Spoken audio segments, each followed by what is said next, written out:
Once upon a time, in a life not entirely unlike this one, the four people in this shot worked for the person filming the footage. She had a grand vision. We had a simple mission: to film it, whatever it was, even if it meant taking a crash course in paddle steamers.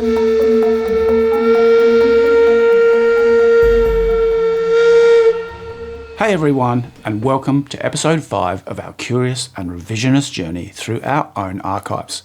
The aforementioned lady with the grand vision, she's asked me to look through some old footage, much of which she shot herself, to see if I can work out where it all went wrong.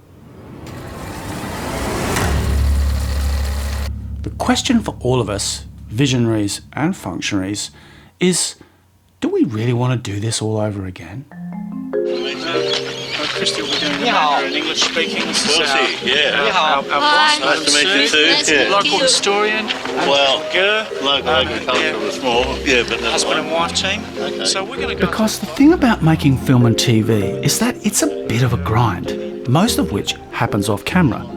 Except in our case, where our executive producer, Madame Sue, filmed countless hours of, what would you call it, surveillance footage? Anyway, much of it was focused on me desperately trying to impersonate a director. Having experienced some of it. So maybe we'll focus on the river and irrigation and how those two things together help to make this area flourish and become, a fruit and wine growing region and all that. Fortunately for all involved, before I failed to make the film we were shooting here, I worked as a magazine editor and drama teacher, which meant I had experience in what you might call working with talent. In other words, not so subtle manipulation, maybe even a bit of outright coercion. But hey, it was all for the grand vision, right? Yeah, exactly what you spoke about last night. That's That sort of perfect. stuff. Okay. I can't quite remember this guy's name, a local history expert of some description, but you can see how unsure he is and how utterly determined I am to get him on board. Hello, my name's Henry Tankard. I'm a fourth generation resident in the Mildura district. My family were part of the irrigation settlements from 1889, and I've just completed my 62nd harvest, so my roots are deep. But apart from me bullying reticent historians, there was always the chaos ball, namely Madame Sue's charming playboy husband. Looking back, it's obvious these sturdy Australian riverboat operators were not prepared for the Mandarin-speaking onslaught of Laguerre.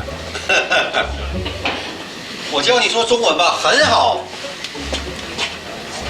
很好，还好，还好，very good, very good， very good，很好，还好 very good。 ，very very. Like, who is this guy? The Count from Sesame Street? Some random tourist? 也有好几个这样说的。 Can someone please translate? But it's not a steam, not wood. It's diesel, 还能用 diesel engine. That one has wood. This one has petrol, diesel fuel. ？One, two, three， Yes. 三首。 Three. That one and this one, diesel. That one, steam. But three. 这个 one two 能走，这个就停着了，就停了。这个 I don't know. Sorry. I love the Laguerre footage because, comic and crazy though it seems, his willingness to engage, to carry on as if there was no language barrier, probably encapsulates his wife's vision more than anything else. Ni hao is all he knows.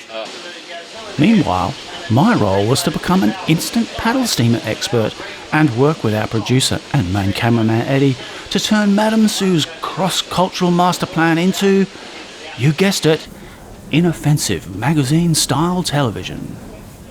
The engine itself was built in 1910 in Gainsborough, England, and is shipped out and installed in the Melbourne during construction. It's wood-fired still. All the boats along the river are always wood-fired because we've always had plentiful amounts of wood.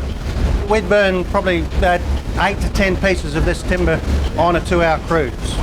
The engine itself really looks after itself. I've just got to be here to make sure it does the right thing. Today, I probably couldn't tell you anything about paddle steamers. And I certainly can't work out how all this wallpaper TV stuff was somehow meant to map into a vision of deeper humanity.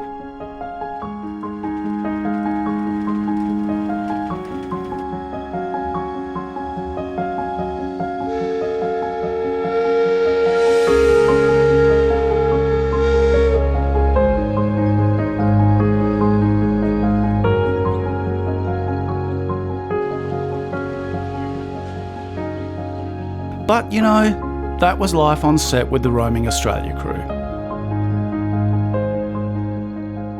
From the distance of a decade, it's fairly obvious that there was this huge mismatch between what Madame Sue and I called the search for a universal language, or something like that, and the daily reality of us filming ourselves doing naff tourist shit.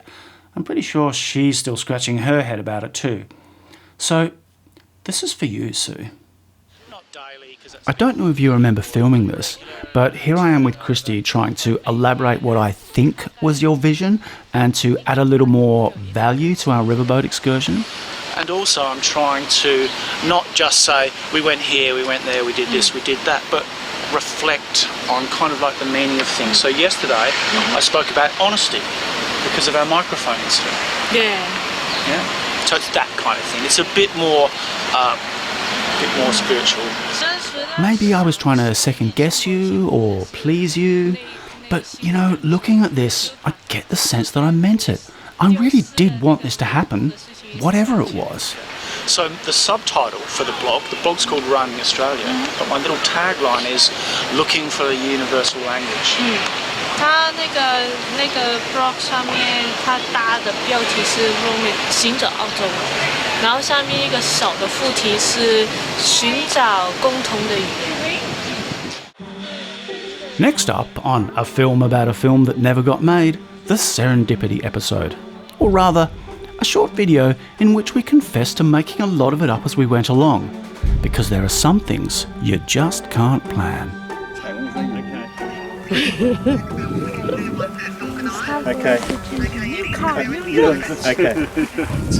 We'll call it Rolling Australia. Rolling around. Rolling Australia.